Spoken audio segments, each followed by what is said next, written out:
biйлик деген өзү адилет болуш керек. Эгерде бийлик адилет болбосо, ошол бийликти жараткан эл, байлыкты жараткан эл, акылды жараткан эл, элден ашык эч нерсе жок. Бардыгы элдин укугун туурулашы. Мамлекет дагы ошол адамдын укугун, элдин укугун өйдө көтөрүп, бири-бири менен болгон мамилесин туурулаш үчүн жасалат. Мына ушул турмуштун оордошуна, мына ушул президент менен элдин ортосуна жанагы жасакер бийликтегилердин тоскон көшөгөсү катуу неме кылып койду да, таасирин тийгизип койду.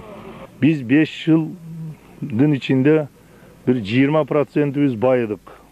Калган 80% ошого жакыныбыз кедейлендик. Эми мындан бияка 5 жылда эмне болобуз?